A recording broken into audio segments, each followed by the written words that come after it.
Welcome. My name is Ikigami JJ, and today we are here for a very special first RPG episode. Today we're going to be playing Lancer. It's a mecha RPG set in the far future with robots, machines, star travel, and a whole load of paracausal entities at play. And with me, I have a very special guest and friend, SilburWare. Do you want to introduce yourself? Yeah, but I'm also realizing that for one thing, we're probably gonna need to explain what in the world paracausal even means. But yeah, no, like JJ said, I'm SilburWare. I also stream over on Twitch, twitch.tv/SilburWare. So, a little description about this session and this campaign that we've been running. We're going to be playing Lancer live on my Twitch channel, links below. However, before we start the campaign as full, I'm going to be running one solo session for every single character that's going to be part of our main party.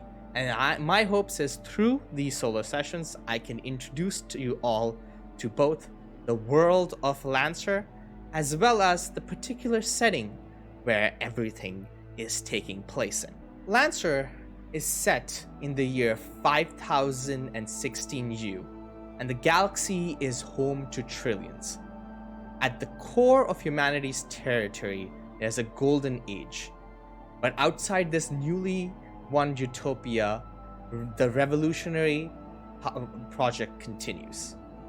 You are a Lancer, exceptional mech pilot amongst already exceptional peers, and you live in a time where the future hangs as a spinning coin at the apex of its toss. The fall is coming, and how the coin lands is yet to be determined. Far now from its humble beginnings, humanity has spread out amongst the stars for thousands of years. We have set empty worlds and barren moons alight with civilization, tamed asteroid and gas giants, even built lives in the hard vacuum of space itself. We have taken root in our arm of the Milky Way. Life, in its infinite diversity, thrives and expands. For some, life in this time is as a river, forever moving, with the land and the time of their birth left somewhere far behind.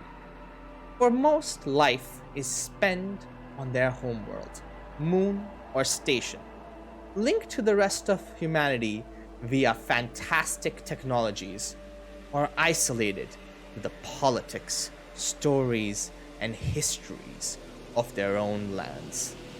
The trillions that make up humanity live, for the most part, as you and I do. But this is a story of a very special few, in a very special system at the very edge of human space. I would like to introduce you to our home system, the system where all the action and the events of the upcoming campaign will be taking place. A system near the core of the galaxy, and one that was only newly discovered, the Manu system. Oh, okay, wow.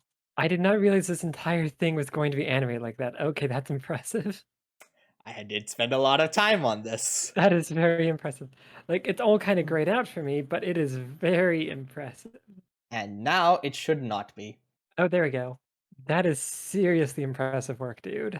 Thank you. Of course, I can't take all the credit. A lot of this was very helpful tools that I found online, and I will be linking in the description everything I used to make this and giving proper credit.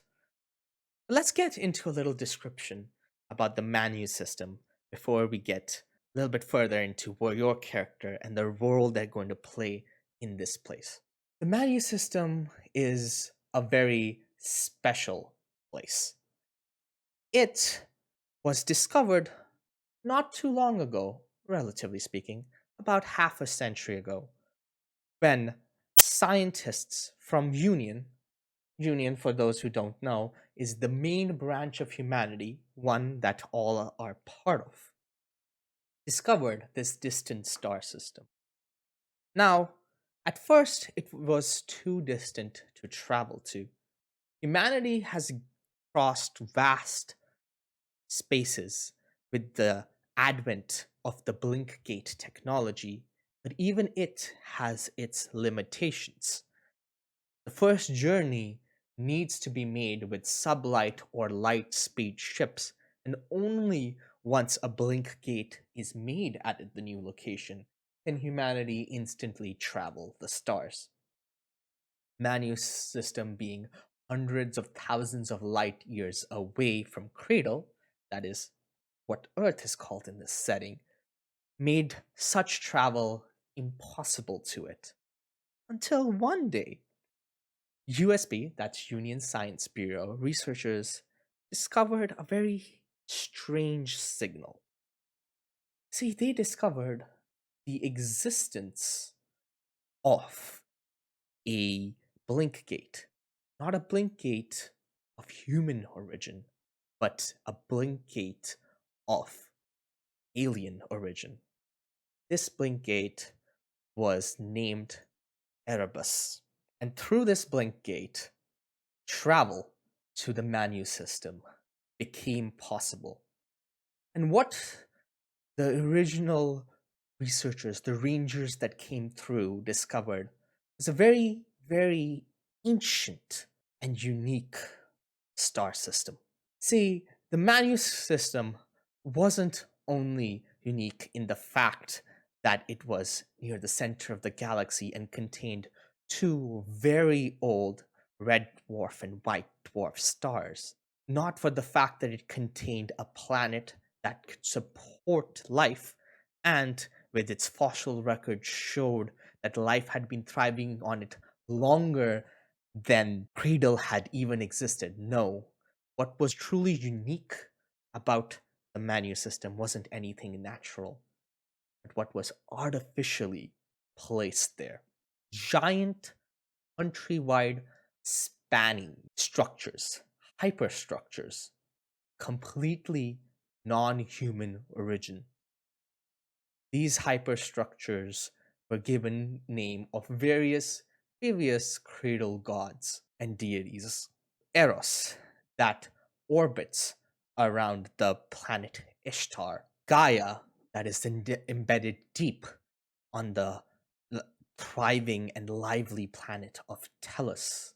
And Tartarus, emerging from the depths of the icy moon Hera of the gas giant Deus.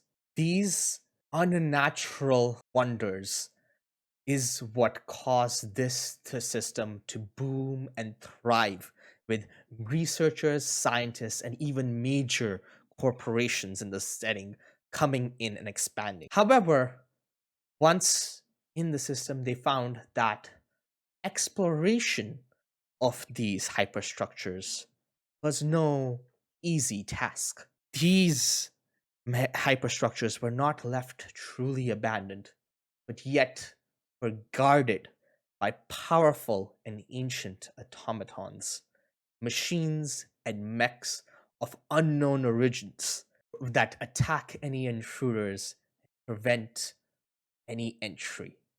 And thus, to combat this, a very special program was started.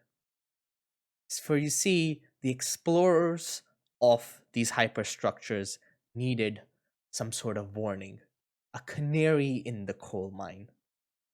And this is where we're going to start our journey. Canary Institute, program dedicated to training individuals from a very young age to be these explorers, these venturers who would go into these hyperstructures and discover their secrets. This is where we're going to start. At this point, I would like you, Silver, to introduce your character and maybe give me a one-line description about them. All right, so for the campaign, I'll be playing as Sarah 4, call sign Muninn. one of the fourth generation. She primarily focuses in close quarters combat and also in being a bit of a team mechanic, really. Very well. And with that, let's begin the session. You begin your day with a very familiar voice ringing in your ears. It's the voice of the closest thing you've known to a parental figure all your life. Over the comms, calmly, the female voice informs you and your companions. Gen 4, it is time to get up.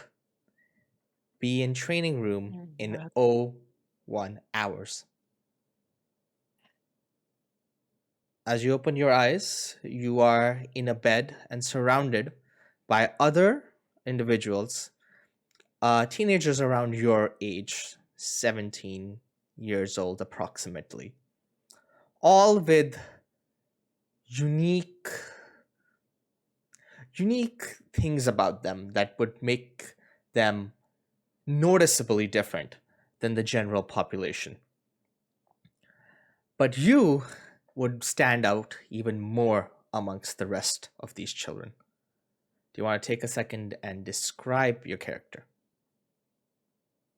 Yeah, so Sarah 4, uh, typically goes by Moonin, is about 5'6" in height, kind of darker tan skin, white, basically white hair. Though the standout features would be the black sclera around her eyes and the uh, holes in her skin showing off kind of like a sort of like black, muscly, fibery, like tissue underneath. Uh, for actually waking up though, she's mostly just like what's not her normal outfit for waking up. She's just in like a tank top and shorts. There's a quick buzz that you feel at your wrist as you look down on the device strapped to it. It's a sort of smartwatch and its reading displays spread rate 20%. You would know this as a very familiar number to you, one that measures these abnormalities that are growing across your body in a percentage. A compartment from the side of your bed opens up, revealing a small medicine bottle. Right, she's gonna roll onto like her side and like set up in bed, just crouching really.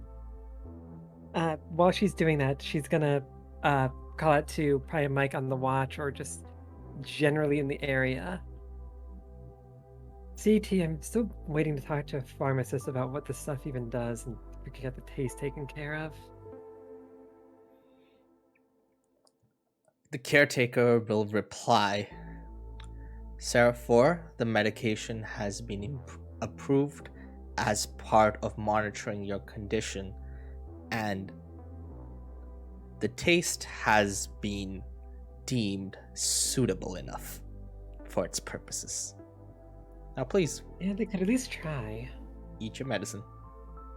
I'm going to. You don't need to nag me. She's gonna reach down, take the actual bottle, open it, and just down the entire thing at once.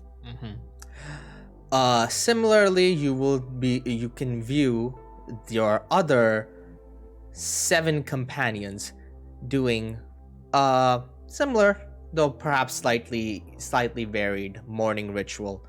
Some having to take medications of their own, or taking some sort of shot, or do some sort of scan early in the morning.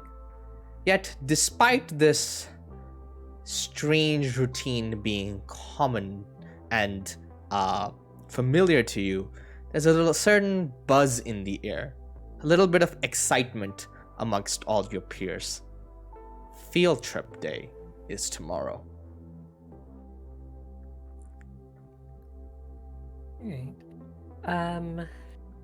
So yeah. She'll. Hmm. She'll take a second to gather up some stuff, some clothes for the day, before probably heading out to like the bathrooms just to like take a shower and get ready.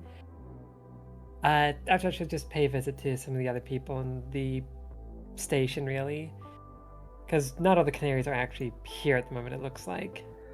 Yeah, the room might be a little empty simply because I haven't populated with enough characters. But yeah, you would see actually, yeah, most of the canaries of your generation there. However, one will be missing. You can see some start to get up who are a bit of a more early risers get up and start to leave the room ahead of you, and others go about their routine. All right. So yeah, she just got some clothes. Not even really make the bed. It doesn't matter, honestly, and just get up and start heading out to the washrooms. Just get ready. Right. The subalterns would most likely take care of any of the cleaning and tidying up that is required. As you exit, go through that, but all right. As you exit the doors, you enter the main spinning ring that makes up the facility in which you have spent the majority of your life in. The training facility for Generation 4. This small hub attached to a greater space station is your home. And aside from a few training exercises to the nearby planets in the Manu system, and a few examinations where you had to be flown to off-site labs, this is where you have spent the majority of your life. The restrooms, you would know, are to the northwest. And as you approach the restrooms, the door will quickly open and you'll see a familiar face poke on through. It's Cherub 4, and she has a sly and mischievous smile on her face as she quickly beckons you to come over. Muninn's gonna walk over, still like rubbing the sleep out of her eye. You seem excited this morning. What's up? It's like she will not respond to your question, but simply motion you to come further into the restroom.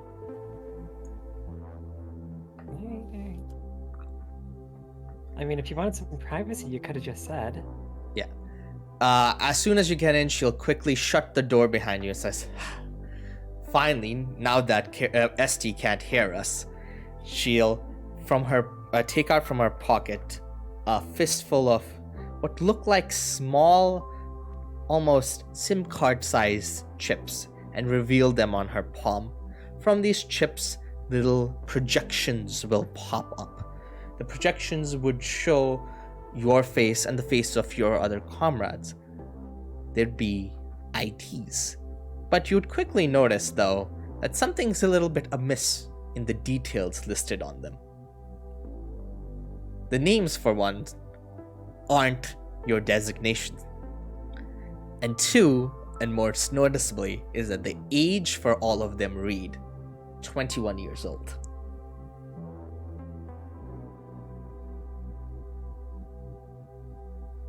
Oh, what do you do to get these? Oh, I have my secrets, Chair 4 will say, smiling wryly. Is it really that big of a secret? You know, a lady can't tell all of her ways, she says, winking. There. I'm gonna take one of the chips for myself, just look it over.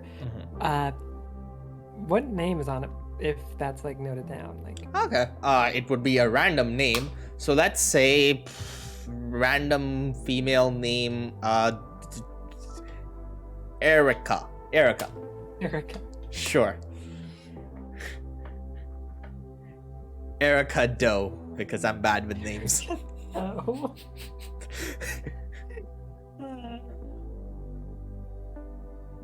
Wait, who's the one that picked this name? Was it you? Look, the guy, I didn't really specify to him to give us any specific names, so he picked whatever. And he picked Erica. It's a name. Don't make fun of all the Ericas in the world. They're people too. Yeah, they're people, but it's still a bad name. I feel like you need to apologize to a lot of our fellow citizens in the main space station.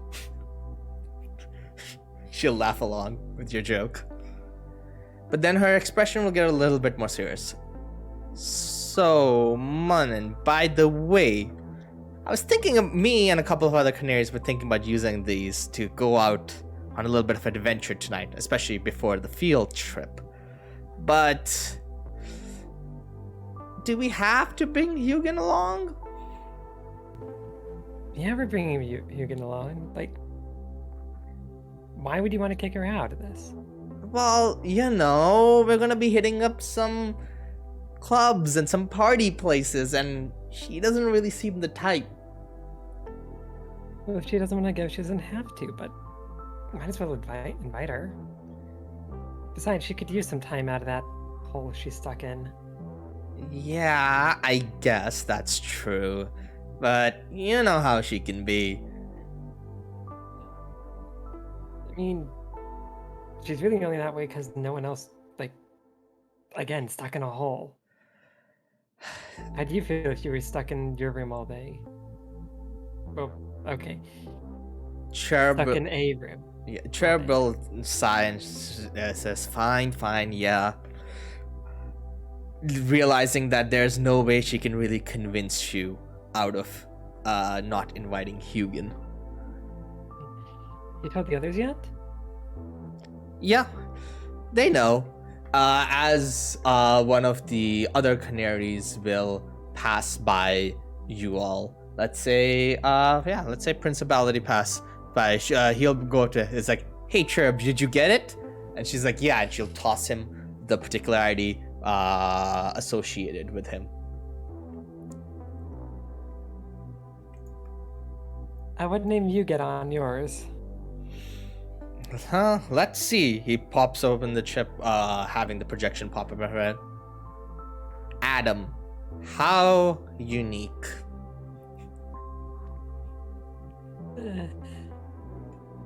And I feel like it's better than Erica. What's wrong with Erica? I don't know, it just doesn't feel right. Principality will shrug, put it in one of his pockets, and then continue about his business.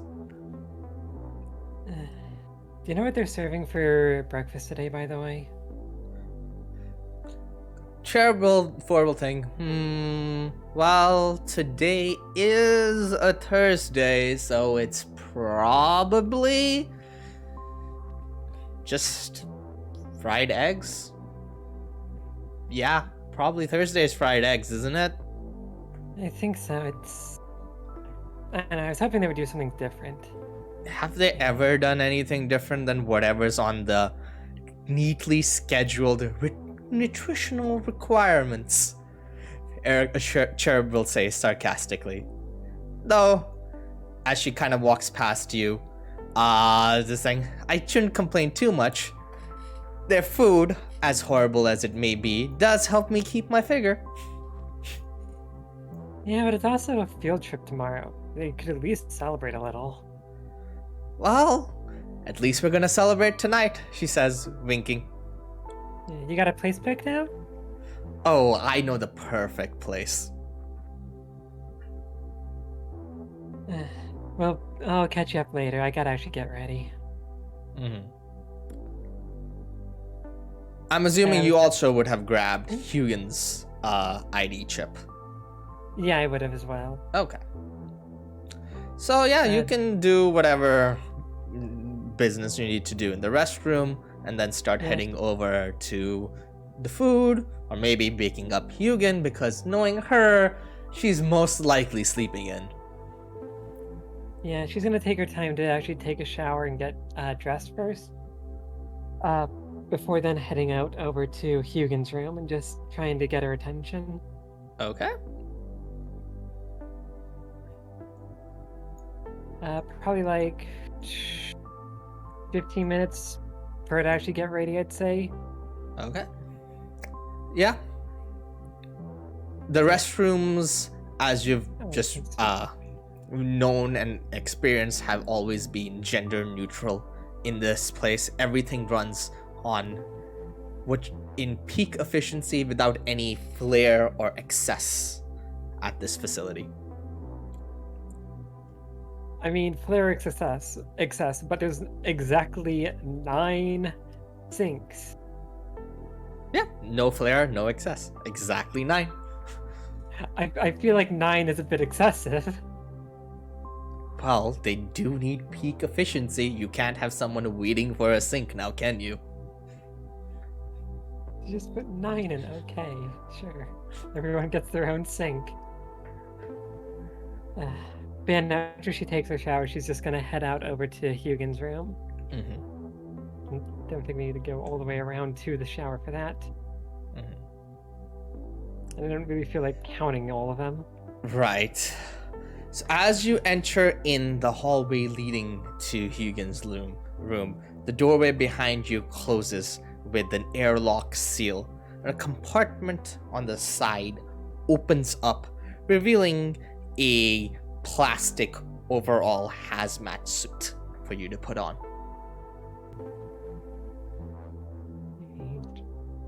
She'll take it out of the compartment, strap it on. Right. After you place the hazmat suit on, the air in the chamber will fill with disinfecting sprays, completely cleaning the room for any bacterial or microbial contaminants that might threaten the life of your dear friend that lives behind these closed doors. And finally, the door to her room will open. As always, you're always surprised at the irony of a clean room being so dirty. There's trash strewn about the floor, empty cans laid here and there, books thrown haphazardly with pages and notes open, and her main terminal still running. You can hear light shower sounds slowly start to come to a close from her attached restroom. Alright. As she waits for Hugin to get out, she's gonna walk over to the bed and lay down on it. Just grabbing a book and just skimming through it, seeing what kind of notes she was putting in. You grab a book. It's actually an old, I would say, it's an old novel, probably from Cradle origin, a copy at least of it. Its title is, let's say its title is Lord of the Flies. Though she has put notes in, scribbled in things in the sidebars all over this book, for whatever her reactions or thoughts may be. Alright. Not really a book I feel like... Well, nah, not really. Never mind. Okay. Well, as you wait by her bedside, kind of skimming through her book,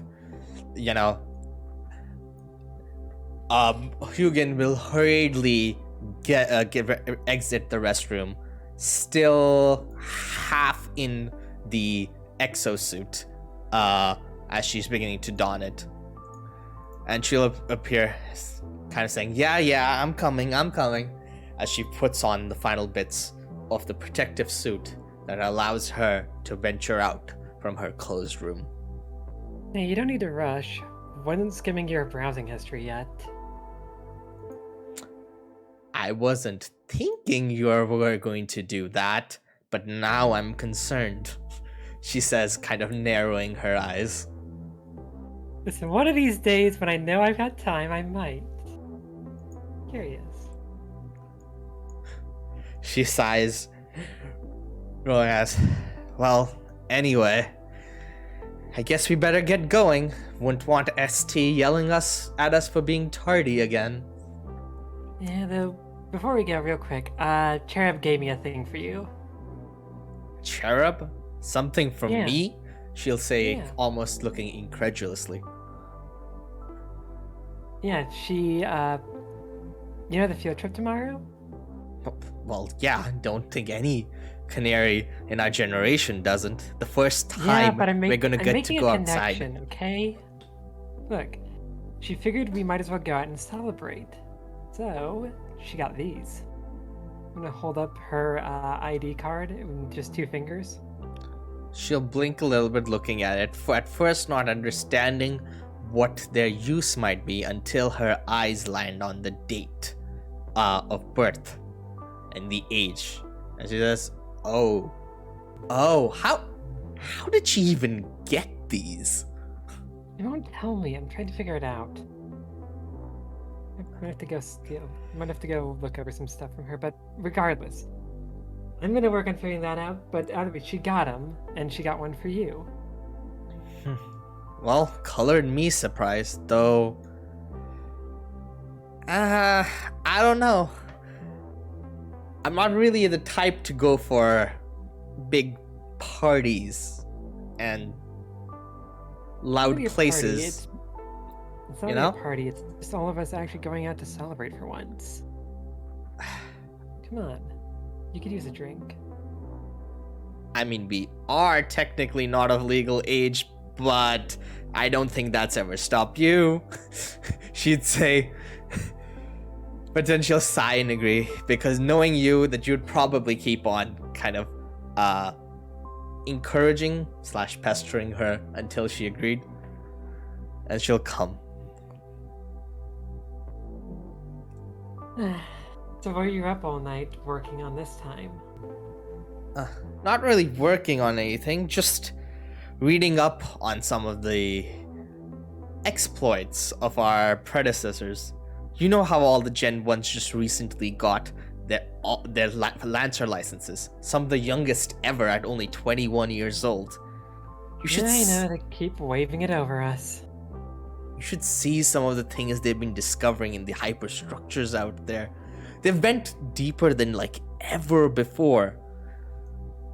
As she goes on, starts rambling about all the crazy scientific jargon about all the things that they discovered and how deep within the hyperstructures that they're finally able to delve into. Your eyes begin to maybe glaze over as she goes into a little bit too much technical detail. As you both... Hugan, you know we're all going to be seeing some of this stuff for ourselves soon enough anyway. Yeah, but doesn't stop me from talking about it. Plus, we have a while till they even let us into a hyperstructure. Once we get out of this training facility, they'll be signing us up to the Union military. And if we get Lancer licenses, then they'll let us in. Both of you to assume we won't. How much of our time has been spent piloting, training to pilot those things? I mean, you definitely will. She'll say, somewhat sarcastically. And you don't think you will? Well, we'll see. She says a little unconfidently as she makes her way over, grabbing some slightly overcooked eggs. Hugan, listen, you're just as good as everyone else here. Yeah. I don't think anyone could actually do all the science stuff of all this besides you, really. She'll kind of let out a small chuckle.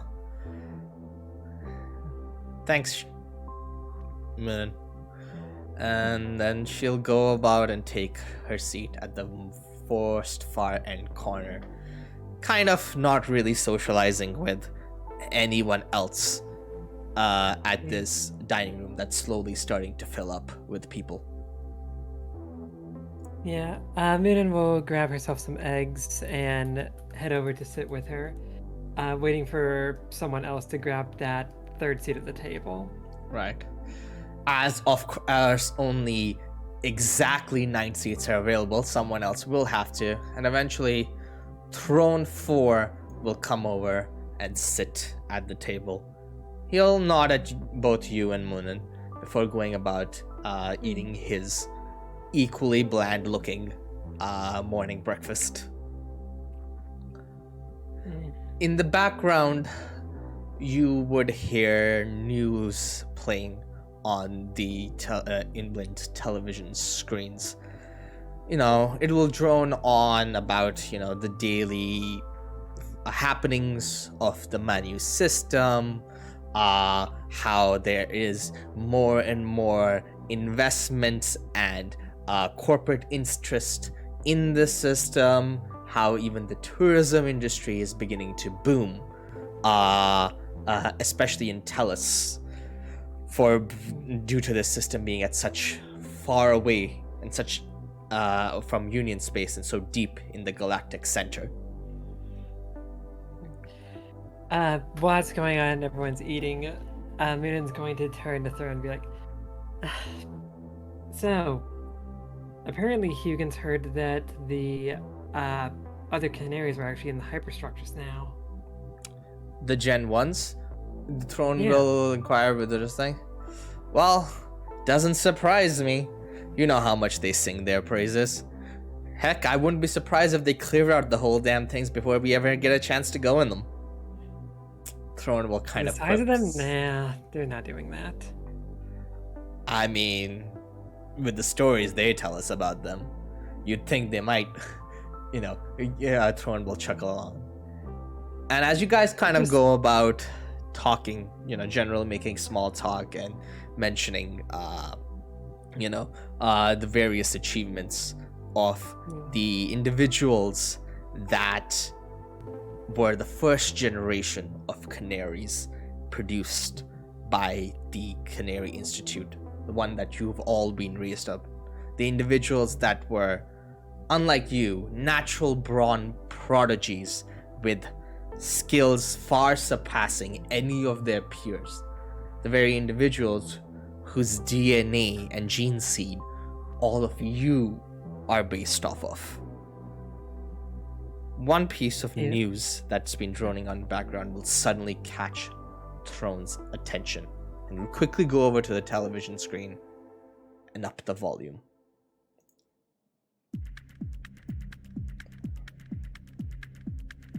There'll be a breaking news warning flashing across the screen. As a lady news reporter presenting will start saying that we have tragic news to inform us. This is just coming in one of the latest dives into the Eros hyperstructure. A great incident has occurred. The details are still coming through, but the two canaries that were leading a team of scientists seem to have been ambushed by an unexpected and overwhelming force. The canaries, and the faces will show up on the screen, were Archangel and Virtue.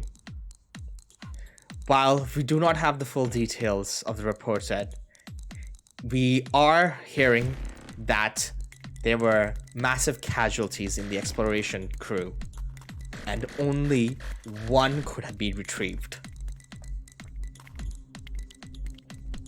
The silence in the room is deafening. All the other canaries, caught by the increased volume, had begun to gather around. And when they hear that a dive went so wrong that two canaries leading a team could lead to such disaster, that a Gen 1 could possibly have died, you're all in shock. No one knows how to... wrong costume, by the way. No one knows how to react until you see from behind you, you hear the sound of someone running through the door. You think it was Archangel. Virtue will go after them. The fourth one in your generation is like, I'll take care of her before rushing after her. I'm gonna try and stop him before he runs out. Hmm. Uh, if either you need anything, just say. He'll quickly nod before rushing off after his friend. I'll turn over to look at Hugin, just kind of like asking her, "Did you hear anything about this?"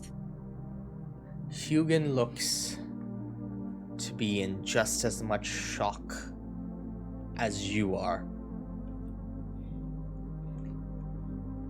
She had been brimming with excitement of all the exploits of the Gen 1s just a little bit before. And now is completely without words on how to react to this situation. In a sense, all of you are. You've spent probably your entire lives being told about how great the first generation of Canaries were, of how talented mech pilots they were, how advanced their paracausal abilities were. All of you had kind of viewed them as an almost impossible standard. Something that you could only maybe strive for, but never truly achieve.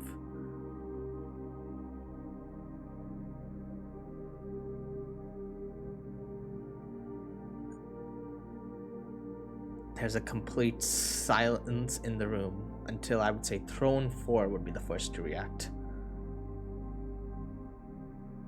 His expression is a lot more serious and sullen, but he'll push past you all and say, "We can't keep standing here. We have to train." Train now? After that? All the more important, isn't it? If the infallible Gen 1s could, and you can almost see him catch his words, then what good are we going to be?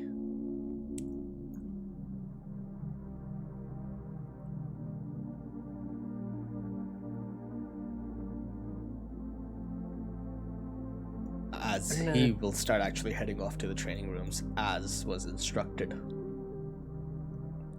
I'm gonna look around at the rest of the group and just get an idea of what they're all thinking, because the rest of the group seem in just as much shock, perhaps unable to react. Principality I would say Principality looks towards you, unsure of what to do. Cherub will look at you for a second and then back at Throne, and you can tell that she probably is debating in her mind if she too should go and train as is instructed of her. Hugin seems buried in her screen, desperately trying to learn whatever she can about exactly what happened.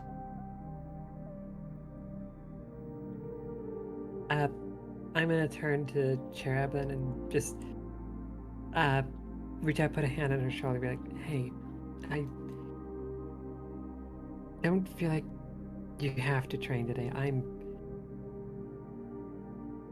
If you don't feel like you can, I'll take the blame on it. She'll look at you. You can tell that there's a lot of fear and uncertainty in her eyes, but she says, but ST, and almost as if on command, actually CT, but yeah, but CT, and as if almost on command, caretaker will ring over the voice comms. All canaries, please report to the training room.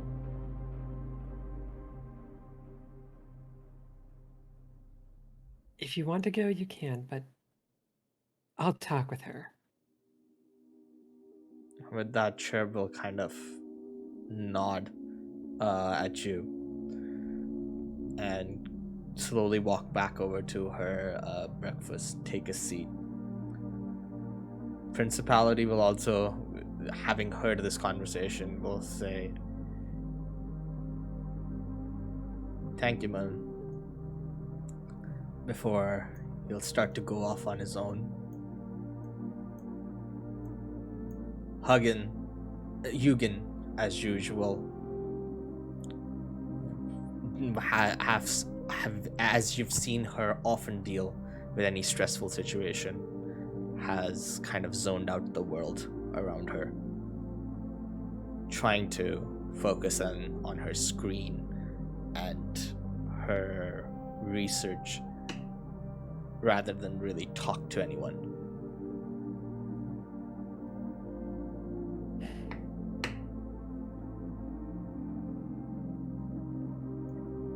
Alright. Then I guess I'll head over to CT's core and go talk with her. Don't think anyone else here is really in the mood to talk at the moment, so... Yep. As you head over,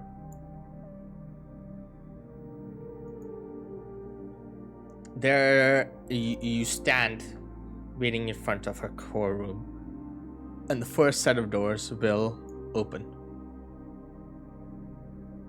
I'll head on in. Wait for the door to close behind me, because I assume it would. It does, and then a voice over the comm says, "Sarah 4, I did not instruct you to come see me." Yeah, but I figured I'd come. Very Felt well. like we had to talk about some stuff. The door in front of you opens. As you enter the room that is the central core of Caretaker 2, NHP, non-human person. The best way I could describe an NHP is it's somewhat like a very advanced AI, but it's a bit more supernatural, or supernatural than that. Anyway, its red pulse, glowing core will pulsate, acknowledging that you have entered. And it'll say, "Yes, Sarah 4, you wished to speak with me." Its core glowing every time it utters a word. The door behind you obviously closing.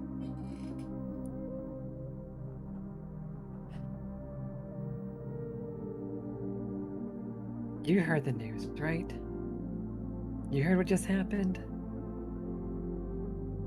She says, "I'm well aware of the happening, all the major happenings in Manu. However, we cannot let such events distract us.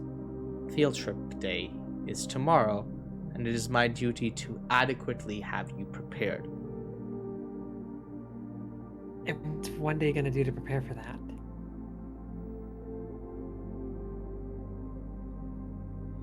How much can you get done in one day at this point? We've been training for years.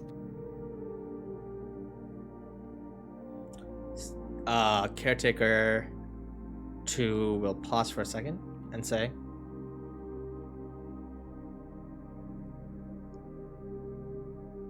It is not the fact that a single day will make as much difference, but it is how we handle such events. In the field, death can occur. It is the price of being a lancer. And it is my duty to have you trained for that. If I were to allow you to not undergo our scheduled training activities, it would be detrimental to your development, she'll say.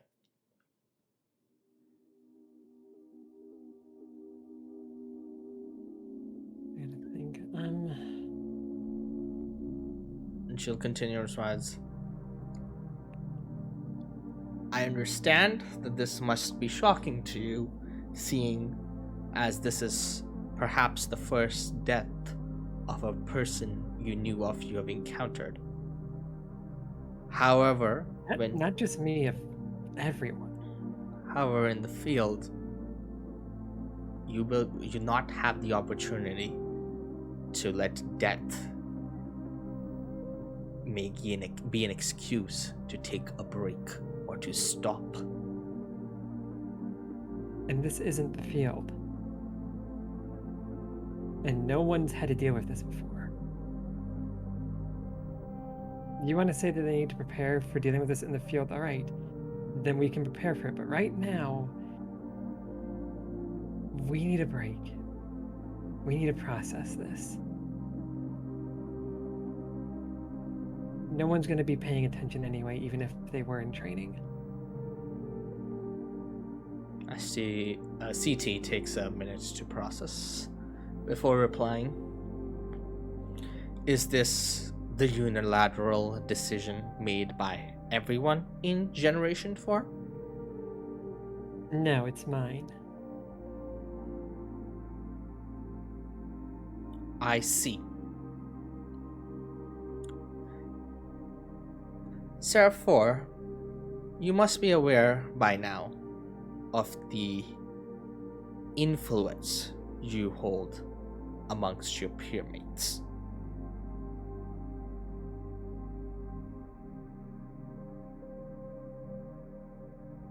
Just gonna wait for a response.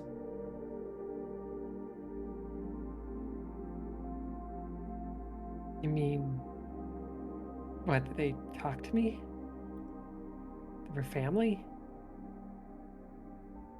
They look towards you for guidance in important matters. If you judge that training would be an ineffective thing today, then I shall report that forward to the retainers at the rest of the institute. But take keen note. A grave responsibility rests upon your shoulder, Seraph 4.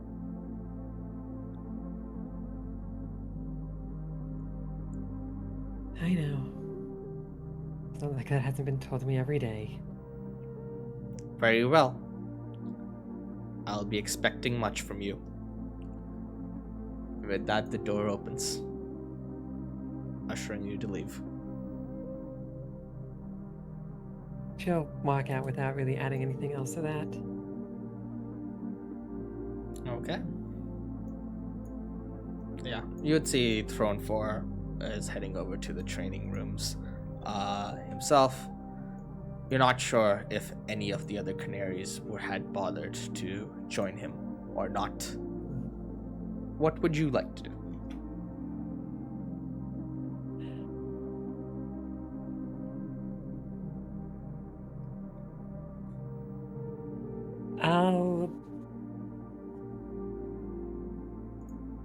I'll make a loop around, just see where everyone is.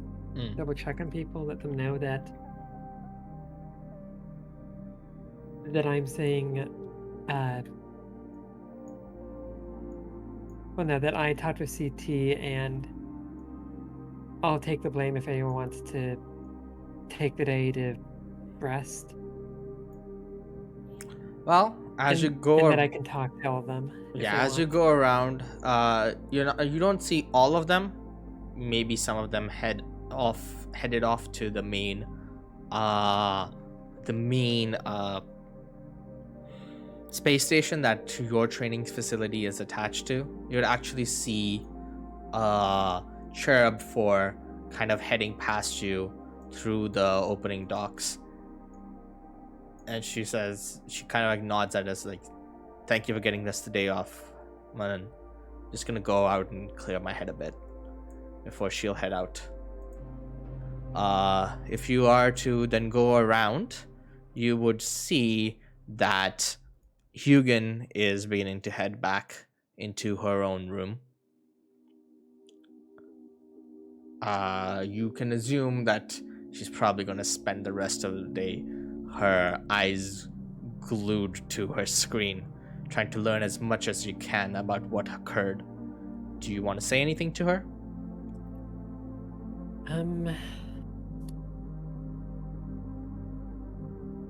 I'll just... Before she heads in, I'm gonna go over to her, give her a quick hug and tell her that, hey, if you want to talk or just want company, just ping me, okay? She stops for a second, and then you can slowly see behind the glass dome helmet of her exosuit. Her head nods. She says, "Thank you, Muninn. I'll be fine." You sure? She'll nod one last time before heading in, the air seal doors closing behind her.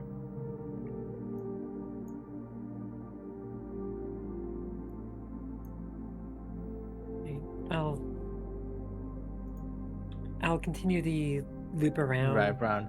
The last person you're gonna probably see is Principality 4. Has he looks like he's actually exiting back out of the your dorms, the rooms that you sleep in, and he's locking doors. Like he looks over to you and is like, Virtue and Archangel are in there. They're having a little talk. I figured I'd give them their privacy. And do you need anything? He sighs and shakes his head. It's like, no, I'll be fine.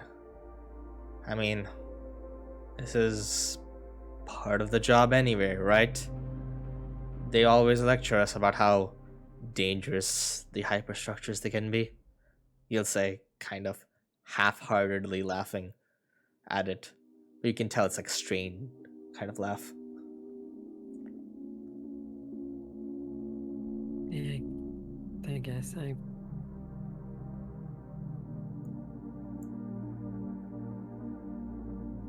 it's still rough to deal with. Yeah, he'll nod in acknowledgement.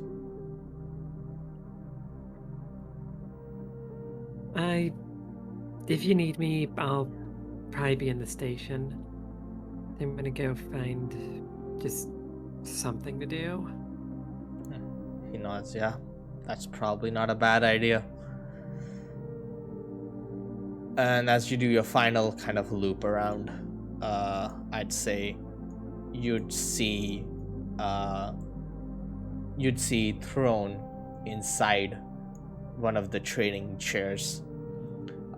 These strange sort of pods that you have that you train in.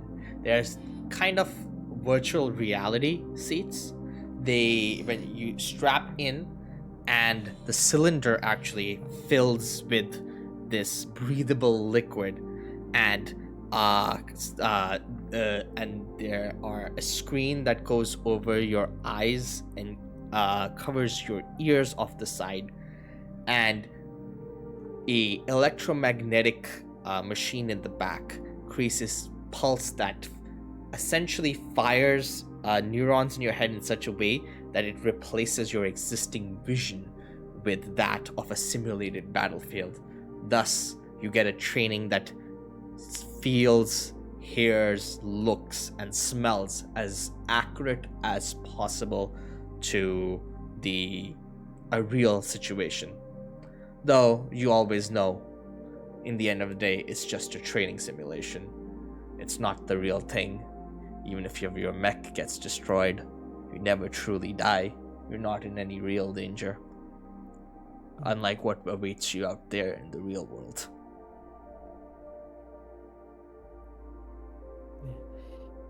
She'll decide to leave Throne to his training and head out to the main actual dock. Okay. Doesn't feel like bothering him right now. And he's probably too far into it anyway. Makes sense. Let's go to the station, shall we? Where is it?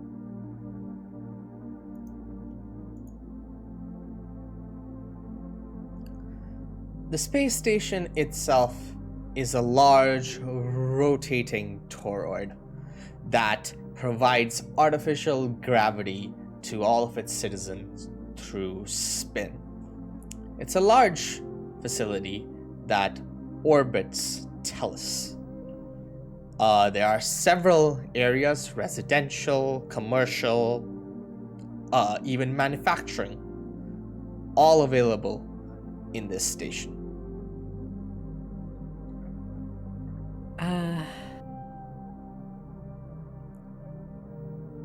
She's probably not planning on heading back to the actual training facility until later to meet back up with everyone. Mm-hmm. So what she's gonna do is she'll probably stop at a quick store or a vending machine or something, get something to eat later, probably cup noodles or something. Right.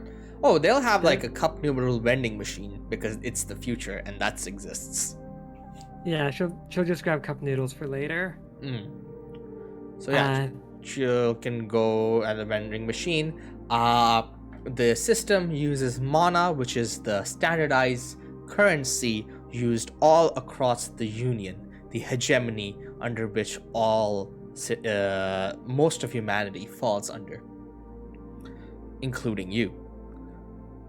You obviously are given a small allowance of mana for any of your daily not really needs, as all the needs are covered by the Canary Institute, but apparently their child rearing tests and experimentations have found that giving a bit of spare change to the canaries for their own personal use leads to better growth and development. So yeah, she'll use some of that to just buy some noodles from most of the food is is it a vending machine or is it a printer like everything else? Well, it's a vending machine in the sense that it's a miniaturized printer that will print the food and put it in a cup and give it to you. So yeah, she'll just get a cup of noodles just for later. Probably not even nowhere near as balanced or as nutritionally profiled as the food that you would have gotten in your training facility, but definitely tastes much better. Yeah.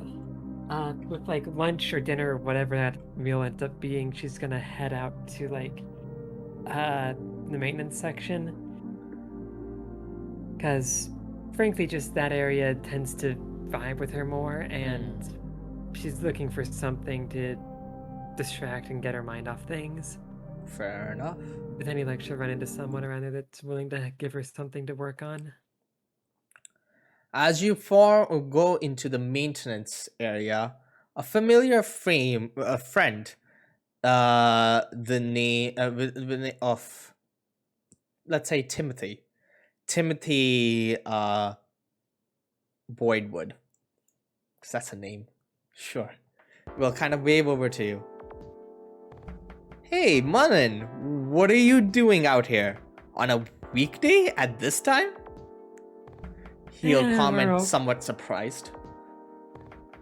We all decided to play hooky a little bit today. He'll raise his hand. Okay. They even gonna let you get away with something like that? He thinks for a second. Probably not, no, but we'll deal with that when we deal with that. Besides, Fair you've enough. heard the news, right? The news? He said, slight confusion. I've been working on these ventilation shafts the entire day. What news are you talking about? As he kind of looks over to a tablet that he has and quickly scrolls, but it's very easily made apparent to him as it's a very big headlining news. And his eyes widen as he quickly reads through it. It's like, oh shit. I'm so sorry, Muninn. I didn't know. How are you doing? I could use something to get my mind off stuff. We weren't close, but they were just kind of held over us for a while, so I could use something else to focus on. Well, if you're looking for help, system? I got something for you. The ventilation system that I was working on, Blockade B12, it's just all messed up. And honestly, they've been on my ass on it the whole day. This has been gone up 2 levels over. My boss's boss has been yelling at me. Could you work your magic? I can give it a try at least. Okay. And with that, let's have If I do, you owe me. As always, whatever you want. And with that, let's have the first roll of the session, shall we? This would definitely be a create or invent roll. Which I believe I've got a +2. Yeah, invent or create +2. Okay. A straight roll, please. Let me clear some stuff. His exclamation point are 1d20 +2. No, you can just place your character on the map, right click on them, and then I mean, I can't. Yes, you no, can. I can. You absolutely Did can. not know that. Okay. Thought I couldn't. Anyway, invent to create. No accuracy, no difficulty. Also, I have no idea why you're so big now. Why weren't you big before? Don't know. No idea. Whatever. It's the cup noodles. It's the cup noodles. The cup noodles make you big.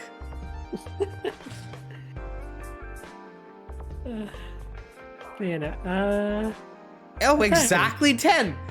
That I would say, since it was exactly 10, it takes you a little while. It's a really bit of a conundrum. You don't sure what exactly is blocking the airways, but you work at it for a while, look at all the different places the air is routing through the ventilation systems, and finally, after a while, it hits you exactly where the problem is occurring. One of the old shutter system valves was broken deep in the system, but you are able to figure it out with your kind of knack for mechanical repair. Though you don't realize how much time it's taken, and when you finally are done fixing the issue, you realize it's getting relatively late in the evening.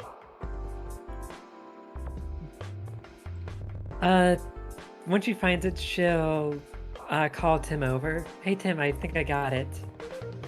Oh, you did? And he'll kind of look over and it's like, oh dang, of course! How could I be so dumb? You're such a lifesaver, man. Don't know what I'd do without you. It's nothing, and frankly, I'm happy for the distraction. Though you got a quick way to get back to there? I'm running a little late. Sure. I have a car. And he'll pull off. It's a small electric vehicle. Probably something cheap that only someone that gets the menial salary of a maintenance worker could afford. But it's a serviceable little ride. Yeah, so she'll climb in, finally get around. Well, actually, no. First, she'll actually hydrate her cup noodles and climb in and just snack on that on the ride back. Yeah, I would say That's because something- it's the future. You have they have the way to have like a tab that you can pull on the side of the cup noodles that instantly activates moisture packets inside it and automatically fills it with water and heats it up. So you don't even need to find hot water or anything like that. Yeah, so she'll just snack on that on the ride back. Probably Right. talking with him about what she found on the way. Yeah. And yeah, he will drop you off by the entrance to your training facility. Entering back in the training facility, you'd see a few of the canaries gathered up near the entrance. You'll see most of the canaries present in their regular attire. However, one is very much dressed to the nines. Cherub, of course, wearing a very glitzy and shiny neon pink dress, revealing her shoulders and arms that reveal several intensive cybernetic augmentations that she has slowly become much more comfortable in revealing to the public, kind of following your example. And she kind of looks around and is like, so, are we ready to party? I think. I love the dress. Thank you, girl. And she kind of does a little spin around this thing. I had to save up our little allowance for weeks to afford this one, but it was absolutely worth it. So you've been planning this for that long then? She says, well, even if this wasn't gonna happen, a girl always needs a nice dress. Yeah, fair. I should get one day. You can see, of course, behind her, Huggin rolling her eyes. Hey, what's wrong with looking good? I mean, not all of us have an option on attire. She'll kind of mutter sarcastically. We could find a way to improve that. Give me some time. And with that, the five of you, I'd say, would head off back into the city to Only the go five to. of us? Sorry? Only the 5 of us? Yeah, it looks like out of the total 9 of you, only the 5 of you are going to be interested enough to go out tonight. Alright. Shame we're not getting everyone, but at least it's a few. Yeah, it's a good amount, more than half. Mhm. And with that, you'll head off. As you go through the city once more, the Chirp 4 will lead you to much more of the, how should I put it? Slightly seedier part of the station. From a distance, you can hear the thumping of music go on in the background.